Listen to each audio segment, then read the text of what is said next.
Quem fala sou eu, obrigada. Nossa, não sei falar. Hoje eu tô pra gravar um vídeo de react. Eu cresci na prisão. Cara, eu vi um vídeo desse canal. É muito bom. Eu vou ver outro, mas com você, porque é um react. Eu dou todos os créditos pra esse canal. Vou mostrar o nome aqui, ó. É a minha história em animação. Passem, se inscrevam. Mesmo demorando mais inscritos que mim, mas se inscreve também. É muito bom. Vamos começar. Alguns prisioneiros morrem sonhando com o momento em que seus pés tocarão o solo livre, mas não eu. Eu era a única prisioneira que não queria sair da prisão. Sei que você pode estar curioso para saber qual foi a acusação que me levou à prisão, mas nem tenho uma resposta para isso, porque eu fui presa sem motivo. Embora eu tenha passado a maior parte da minha vida na prisão, não fiquei lá para sempre. Minha família e amigos estão todos na prisão, mas isso não significava necessariamente que eu tinha que ficar lá também. Foi preciso muita coragem para sair da prisão, mas voltar era sem dúvida ainda mais difícil. Minha mãe tinha só 16 anos quando foi presa. Um mero momento que virou sua vida de cabeça para baixo. Todos os seus sonhos desapareceram quando ela apontou uma arma para um ladrão que invadiu a casa dela. Ela só queria assustá-lo. Foi a primeira vez que ela segurava uma arma e ela não sabia como usá-la. Tudo que eu sabia era que a mãe dela havia colocado a arma nas mãos da minha mãe. Ela estava apavorada e tremendo quando o ladrão pegou o dinheiro e tentou escapar pela janela, bem na frente dela. O dinheiro que o ladrão tentou roubar era tudo que minha mãe tinha e estava guardando para o bebê que crescia dentro dela, que foi o motivo da raiva da minha avó, mãe dela, em primeiro lugar. Por um lado, havia uma voz que falou com ela no último momento antes dela puxar o gatilho. A voz dizia: "Não faça isso, está errado." E havia a voz da minha avó dizendo: "Faça!" E a voz do ladrão do outro lado, implorando. Foi então que a minha avó gritou dizendo que ela era uma covarde inútil.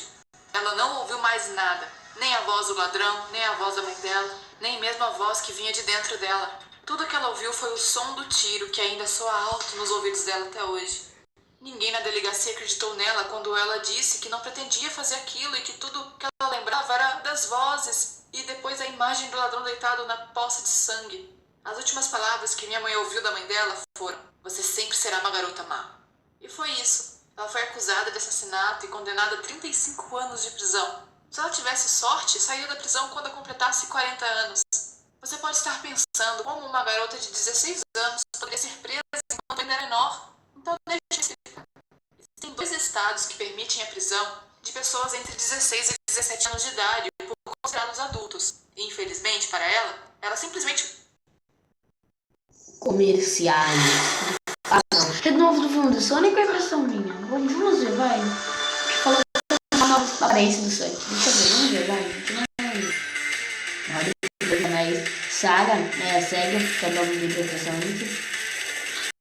Não, ele tem que mudar uma nova aparência.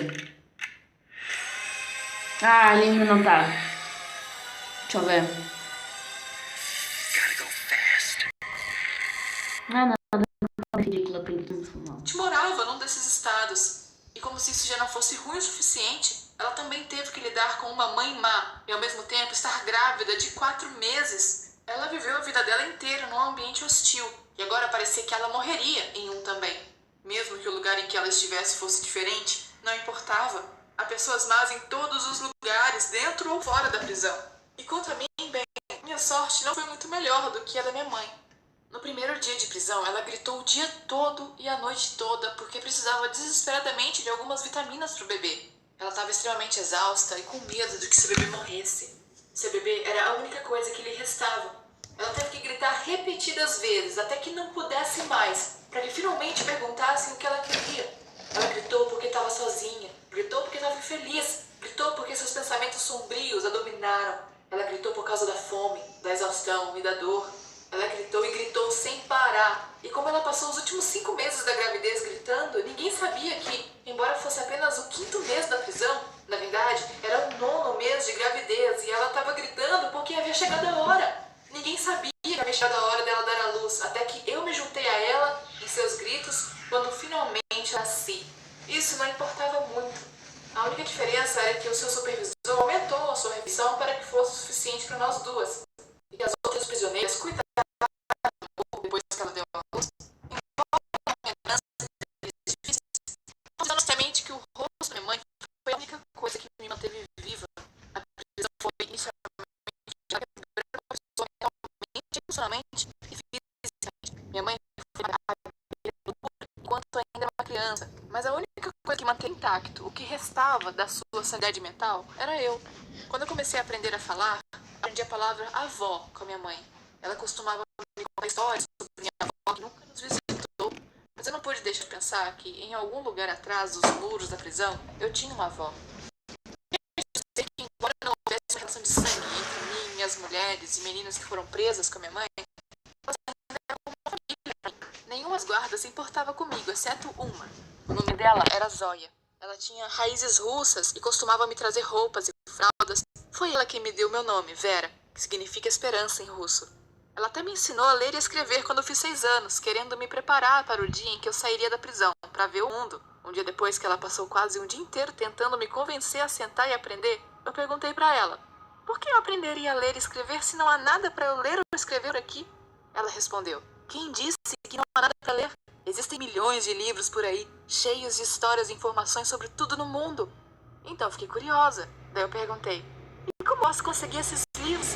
Ela disse: amanhã eu vou trazer algumas revistas em quadrinhos. No dia seguinte, esperei no portão da cela segurando as barras, esperando Zóia chegar, mas ela nunca veio.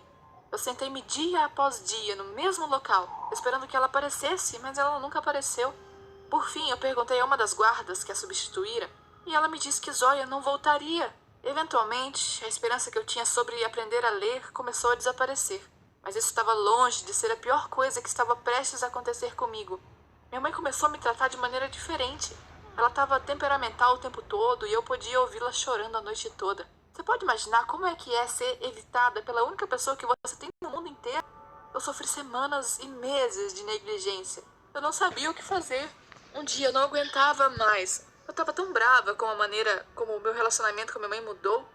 Uma mulher que era alguns anos mais nova que minha mãe se aproximou de mim e me pediu para me afastar do canto em que eu estava sentada porque ela queria sentar ali. Eu recusei. Então me empurrou. Eu caí no chão e cortei minha mão. Eu aprendi na prisão que todo mundo quer ser durão, para não ser vítima de outra pessoa que é mais forte.